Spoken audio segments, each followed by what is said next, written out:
I've said it before and I will say it again. I feel like the hosts at the Fox propaganda outlet have a little bit of a humiliation kink, because why else would they bring Democrats on their shows to shut them down? And that is exactly what we just saw from Congressman Jake Auchincloss, because he went on Fox and shut down their lies over one of Donald Trump's biggest enemies right now, and that's Harvard University, who is Congressman Jake Auchincloss's alma mater. So he had a special little bit of fire in his gut. We're going to get into it all, but before we do, if I could quickly ask you to leave a like on this video, and if you haven't already and you enjoy our channel, to hit that subscribe button. It goes a long way, and it really does mean a lot to me. Now, before we can get into the interview, we need a little bit of context, and that comes with Donald Trump's latest legal loss to Harvard that we can see right here. Federal judge extends order blocking Trump administration ban on foreign students attending Harvard. A federal judge on Thursday extended an order blocking the Trump administration's attempt to bar Harvard University from enrolling foreign students. U.S. District Judge Allison Burroughs extended the block she imposed last week with a temporary restraining order, which allows the Ivy League school to continue enrolling international students as a lawsuit proceeds. Harvard sued the federal government on Friday after Department of Homeland Security Secretary Kristi Noem revoked its ability to host foreign students at its campus in Cambridge, Massachusetts.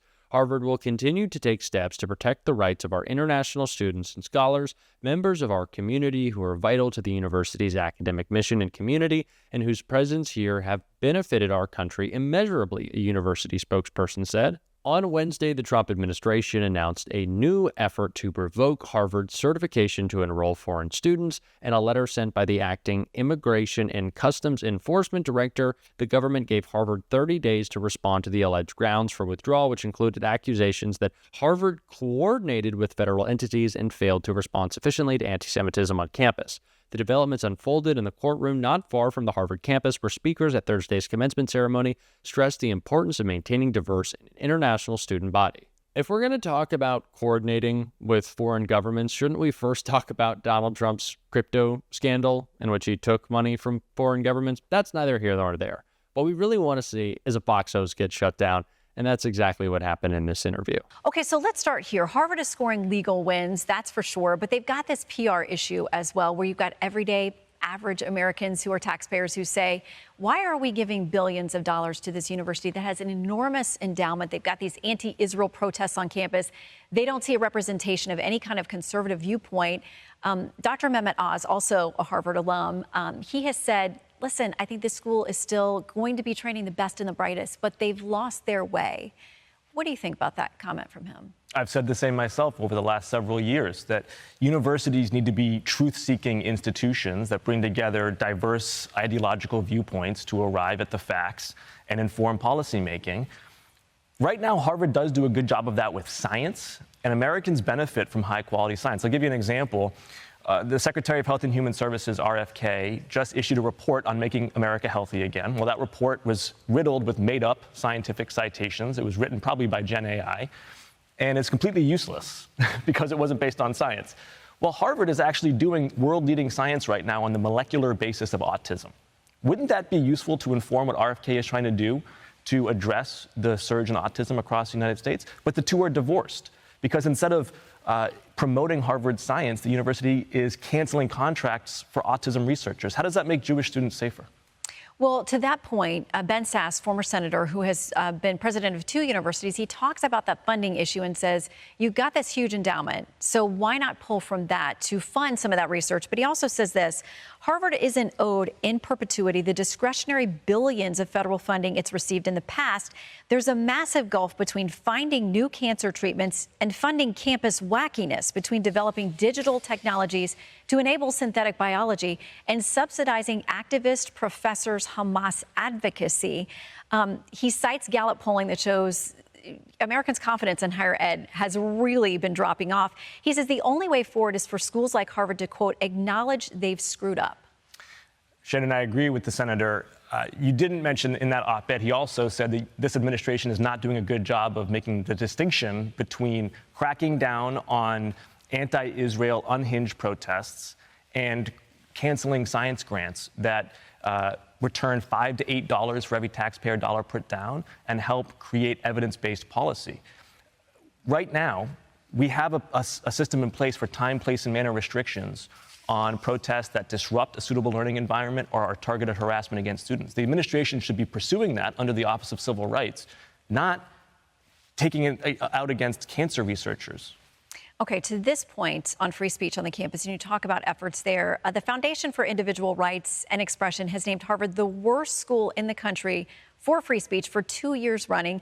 Alan Garber, the president we saw a moment ago, he told NPR this: we've been very clear that we think we do have issues, and I would particularly emphasize the speech issues. He went on to say, with regard to the lack of conservatives on campus or to welcoming their viewpoint, he said that is a problem we really need to address. Agreed. I've said the same thing. I think Harvard was 270th out of 270 for individual expression on campus. That needs to change.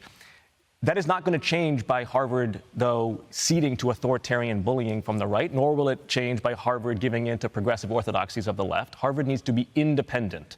All universities should be independent, truth-seeking institutions that do research and that train the next generation of leaders. Senator Sass is right that training the next generation of leaders is a public trust. Harvard needs to earn that trust, but it's not going to earn that trust by giving in to politics, right or left.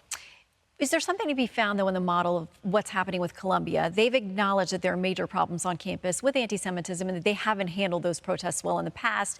They've had this back and forth with the Trump administration, have come to some kind of understanding and agreement that has resulted in them putting together concrete action steps. They don't think they're ceding to, as you said, a bully on content with regard to curriculum. It's about making sure that universities receiving federal funding do have a place that is open and not hostile to any particular viewpoint. Yeah, what the administration is asking of Harvard, though, is pedagogical and curricular control over its different departments. That's totally unacceptable. I don't care if it's a Democratic president or a Republican president. They don't get to control the curriculum of our universities. In what way, though? Because if they're talking about, we want information on the students that are on campus, they've requested that through DHS. We want you to crack down on anti-Semitism. How is that getting to curriculum? Well, they want hire and fire oversight over the different departments within Harvard. And that's just not something that you're going to give to a politician. What you can say is through the Office of Civil Rights, we're going to look at suitable learning environment, we're going to look at targeted harassment, we're not going to allow that, and we're going to pursue legal cases through OCR as necessary and as they have done. I would also say that bullying foreign students is not advancing the cause of ideological diversity. I think if you take the best and brightest Chinese students, you have a choice between whether they can do their research in America or do that research in China. I'd rather them do that research in America. Right now, we're going to send them back to China to go cure cancer there or develop the next missile system there. Well, a couple of things to the State Department. They have now said they want screening of applicants coming in, foreign students coming into Harvard, for any hint of anti-Semitism. And this issue of Chinese student visas, the State Department and Secretary Rubio have said, we want to crack down on those who have concrete ties to the Communist Party or studying in sensitive areas. Senator Tom Cotton talked about this, and he said it's time that we do that. We know that China has they have potential to spy on American researchers and others by coming into the country on these student visas. I know you've had concerns about China's influence as well. Yeah. I was on the Select Committee on China last term. It was a bipartisan, long-term oriented committee in the House focused on exactly these questions. And I would say these concerns are largely hot air in terms of our ability to outcompete China. Right now, China has 1.3 billion people, and all their students are scoring higher on math and science than American students are. We got 25 million American students who are behind grade level on reading, writing, and arithmetic. We should worry a lot less about Chinese students and a lot more about American students. I'm going to disagree with Senator Cotton about accepting Chinese visas. One thing I hope I could agree with him on, though, is let's surge one-on-one tutoring to every student in America. Let's build 1,000 technical vocational schools, so that American students are ready to outcompete Chinese students. Because right now, we're just kicking out the best and brightest from around the world, and we're not helping our own kids. MAGA does not know what they are talking about. And I feel like these people don't even like our country, and they always talk about making it great again, but I don't think they understand what made it great in the first place, what allowed us to have the most cutting edge, leading edge breakthroughs in science and technology, to put our economy light years above the rest of the world, to have the best universities. Does MAGA not care about these things? It's like they want this isolationist America that only allows the richest, like Trump, Elon, their friends, to engage with the rest of the world while we suffer the consequences of them wanting to play pretend tough guy.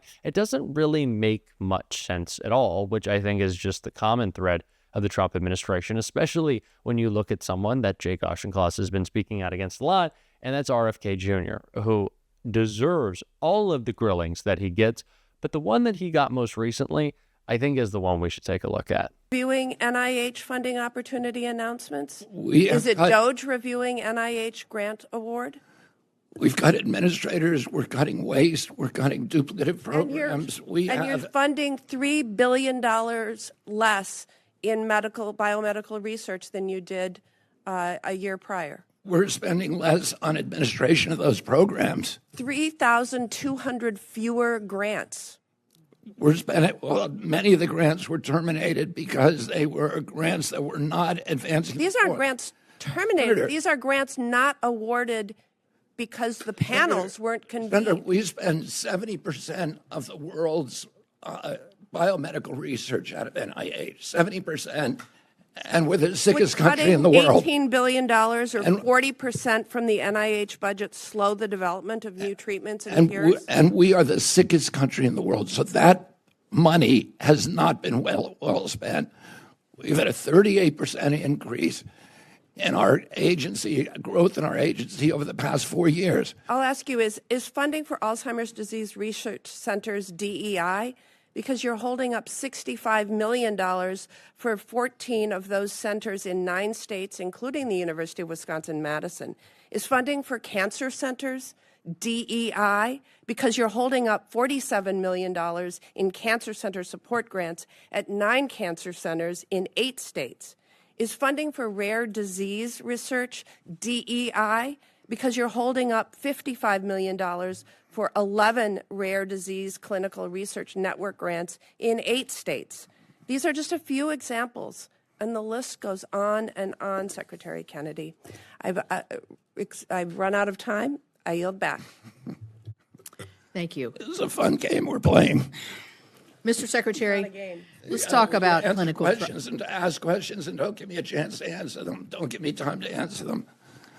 Well, maybe in some of my questions you can elaborate on some of that. I want to ask you about the clinical trials because she does have that up on her poster there. RFK Jr. is holding us back. That's just the clearest way to put it. He's not just actually holding us back. He's taking us back because of his crazed conspiracy theories, and he doesn't really seem to care.